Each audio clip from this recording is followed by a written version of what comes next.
Կարգը դա կատարում է։ Այս ամենը մենք կարանք շատ երկար թվարկել, բայց մենք պետք է հասկանանք, Հայաստանում այլևս սահմանադրություն չի գործում եւ մեր հիմնական խնդիրը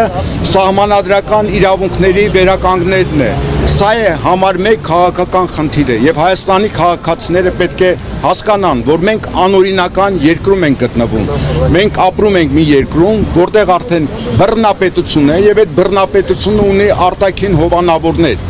Հովանավորներից մեկը Աստծոր Երևանում է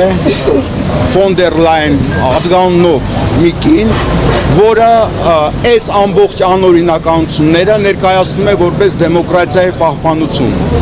Մենք անազատ երկրում ենք գտնվում, մենք ապրում ենք բռնատիրական երկրում եւ այսօրվա քաղաքական միակ օրակարգը սահմանադրությունը վերականգնելն է։ Քաղաքական պայքարը պետք է գնա սահմանադրական երկիր նորից դառնալը։ Ձեր ակցիան ինչպես եք պատրաստվում շարունակել, որովհետև այստեղ վերատավորների պարտ են, իրենք շարը չեն գրովում առաջ գնահատի կառավարությունը։ Սև վերատավորների դեմ մենք բնականաբար ոչինչ չենք կարող անել։ Մենք միայն կարող ենք դիմել մեր հասարակությանը, բացատրել թե ինչ երկրում ենք մենք գտնվում եւ ինչ քաղաքական օրակարգ է մեր առաջ։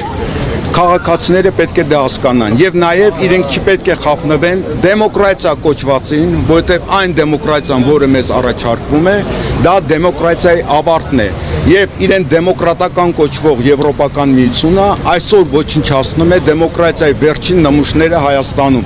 աշխարհաքաղաքական նպատակներից ելնելով։ Մենք չպետք է խափնվենք այդ ամենին,